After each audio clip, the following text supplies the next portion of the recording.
Nah, nanti di Dewa Ruci ada 4 jenis nafsu. Kalau ini nggak saya jelaskan detail, kemarin di Ghazali, di beberapa sufi sudah dibahas. Jadi ada nafsu lawamah, nafsu sufiyah, nafsu amarah, nafsu mutmainnah. Ini juga yang diajarkan oleh Dewa Ruci. Jadi setelah masuk ke telinganya Dewa Ruci, kalau di Suluk Linglung setelah bergabung sama Nabi Khidir, di dalam situ melihat banyak cahaya. Ada 4 cahaya yang dilihat. Ada cahaya warnanya hitam, ada cahaya warnanya kuning, ada cahaya warnanya merah, dan cahaya warnanya putih. 3 cahaya adalah penghalang, dan yang putih inilah yang tujuan. Cahaya hitam itu simbol pikiran yang gelap, batin yang gelap. Ya kalau di Dewa Ruci, 4-4-nya ini saudaranya sendiri Bima. Bima ini kan putranya Betara Bayu. Dia punya 4 saudara tunggal Bayu namanya. Sama-sama putranya Betara Bayu. Yang pertama Begawan Mainoko, yang kedua gajah, jenisnya gajah, namanya Gajah Situbondo. Kemudian yang ketiga ada raksasa, namanya raksasa Joyorekso. Dan yang terakhir kera, namanya Resi Hanuman. Ini 4-4-nya satu saudara, 5 sama Bima Werkudara, saudara satu Bayu, sama-sama titisan keturunannya Betara Bayu kalau dalam wayang.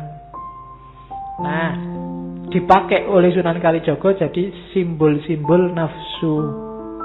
Yang Begawan Mainoko itu warnanya hitam, simbol dari batin dan pikiran yang gelap. Jadi jangan salah, orang itu memang yang menuntun hidupnya pikiran dan hatinya. Hati yang jernih, pikiran yang jernih. Kalau batin dan pikirannya gelap, ya dia akan tertuntun dalam kegelapan. Oke, itu nafsunya namanya nafsu lawamah. Pikirannya jelek-jelek, batinnya mengarah yang jelek-jelek. Orang yang di level ini nggak bisa mbok tanya ke hatimu, nggak bisa. Hatinya sudah gelap. Jadi ada orang yang nggak bisa kamu nasihati, tanyakan sendiri hatimu. Hati nuranimu bilangnya apa? Kalau orangnya hatinya gelap, dia tanya beneran, keluarnya juga gelap. Itu yang sering orang tertutup oleh pikiran dan batinnya yang gelap. Hati-hati, jadi tidak semua orang saya ikut kata hati saya. Nanti dulu, hatimu dalam kondisi apa dulu? Kalau hatimu gelap, dikuasai oleh nafsu, ya ikut kata hatimu mengarah ke sana. Kecuali hatimu memang pas jernih, pikiranmu pas jernih. Loh ini ikut pikiran saya loh Pak, masuk akal loh Pak. Ya masuk akal, cuma akalmu jernih apa enggak? Ya, kalau akalmu jernih ya, tapi kalau akalmu penuh nafsu, penuh hasrat, wong yang jelek bisa kamu rasionalkan jadi baik. Wong pacaran aja kamu anggap ta'aruf. Iya kan? Dulu manggilnya sayang, hani, sekarang diganti ukhti, akhi.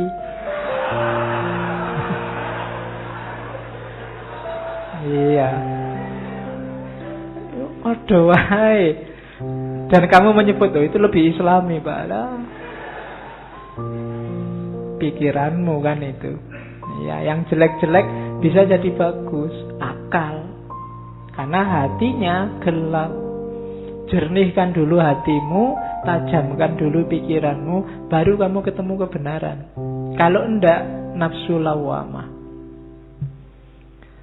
Yang kedua, nafsu sufiyah. Ini dari gajah. Jadi warnanya kuning. Ini biasanya hubungannya sama kecenderungan orang untuk malas, lemah, lupa. Kamu menyebutnya manusiawi, tapi itu penyakit. Manusiawi toh Pak, sekali-sekali lemes, sekali-sekali males. Iya, itu nafsu juga jenisnya. Seharian main game HP lagi, terus kamu kalau diingatkan, oh Kita kan berhak istirahat, berhak dapat rekreasi, berhak. Itu nafsu sufiyah namanya. Kamu punya justifikasi untuk malesmu. Tiap hari di kamar nggak keluar-keluar. Kalau diingetin bawa keluar-keluaran, ndak, di luar banyak dosa. Yo padune kowe males. Kuliah ndak masuk, ke masjid ndak mau, diajak temennya kemana-mana ndak. Alasannya takut terkontaminasi. Ndak, itu namanya nafsu sufiyah. Warnanya kuning, bikin orang males, lemah, lupa. Kayak diajak apa-apa capek. Nah, itu nafsu sufiyah. Yang ketiga nafsu amarah. Lambangnya warnanya merah. Kalau kalian lagi agresif, pingin nabrak sesuatu, pingin ngerusak sesuatu, hatimu panas, itu nafsu amarah. Matanya merah, mukanya biasanya juga merah, darahnya naik ke atas semua. Nah, itu alamat. Makanya Nabi ngasih petunjuk, kalau kamu sedang itu, kalau pas berdiri duduklah, kalau pas duduk berbaringlah, kalau pas berbaring ya gulung-gulunglah. Wudulah maksudnya. Iya, ambil wudu sholat. Kan gitu. Jangan sampai dikuasai nafsu amarah, bahaya. Orang marah itu omongannya tidak terkontrol. Bisa jadi ngomong seolah-olah marahi orang lain, bisa balik ke dirinya sendiri. Itu karena marah. Itu kan kayak ada majikan marah sama supirnya. Saking marahnya dia marahi supirnya, terus dia bilang, pantatmu kayak wajahku. Dipikir-pikir, oh kebalik. Iya, dia balik lagi. Keliru tadi, bukan pantatmu kayak wajahku, tapi wajahku kayak pantatmu. Padha wae. Ya. Itu karena sedang marah, pikirannya ndak tertata. Jadi hati-hati nafsu amarah ya, melakukan sesuatu. Biasanya kamu habis marah melakukan apa, itu kamu menyesal. Tadi nggak usah ngomong gitu, ngapain sih? Tadi kok aku ngomongnya sampai segitu ya?